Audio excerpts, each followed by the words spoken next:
সন্ধ্যা আমার সকল দর্শক বন্ধুদের। আমি লুনা বোস, লুনাদির হরেক রকম মতে সকল বন্ধুদের স্বাগত জানাই।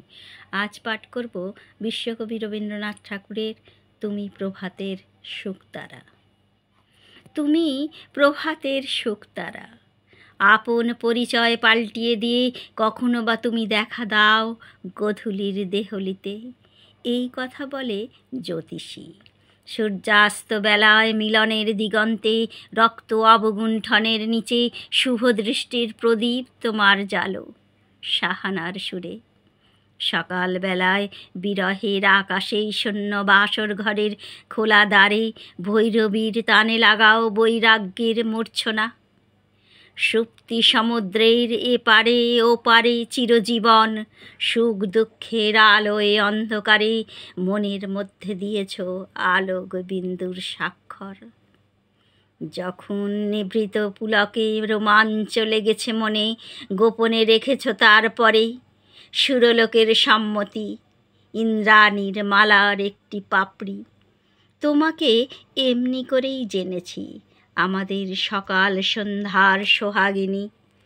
পণ্ডিত তোমাকে বলে শুক্র গ্রহ, বলে আপন সুদীর্ঘ কক্ষে তুমি বৃহৎ, তুমি বেগবান, তুমি মহিমান্বিত। সূর্যবন্দনার প্রদক্ষিণ পথে তুমি পৃথিবীর সহযাত্রী। রবি রশ্মি গ্রথিত দিনরত্নের মালা দুলছে তোমার কণ্ঠে। যে মহাযুগের বিপুল ক্ষেত্রে তোমার নিগূঢ় জগৎ ব্যাপার, সেখানে তুমি স্বতন্ত্র, সেখানে সুদূর, সেখানে লক্ষ কোটি বৎসর আপনার জনহীন রহস্যে তুমি অবগুণ্ঠিত। আজ আসন্ন রজনীর প্রান্তে কবিচিত্তে যখন জাগিয়ে তুলেছ নিঃশব্দ শান্তিবাণী, সেই মুহূর্তেই আমাদের অজ্ঞাত ঋতু পর্যায়ের আবর্তন তোমার জলে স্থলে বাষ্পমণ্ডলিতে রচনা করছে সৃষ্টি বৈচিত্র্য। তোমার সেই একেশ্বর যজ্ঞে আমাদের নিমন্ত্রণ নেই, আমাদের প্রবেশদ্বার রুদ্ধ।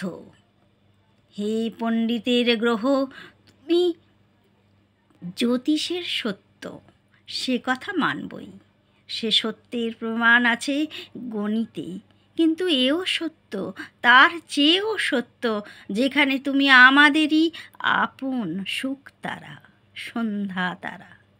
যেখানে তুমি ছোট, তুমি সুন্দর, যেখানে আমাদের হেমন্তের শিশির বিন্দুর সঙ্গে তোমার তুলনা, যেখানে শরতের শিউলি ফুলের উপমা তুমি, যেখানে কালে কালে প্রভাতে মানব পথিককে নিঃশব্দে সংকেত করেছ জীবন যাত্রার পথের মুখে, সন্ধ্যায় ফিরে ডেকেছ চরম বিশ্রামে।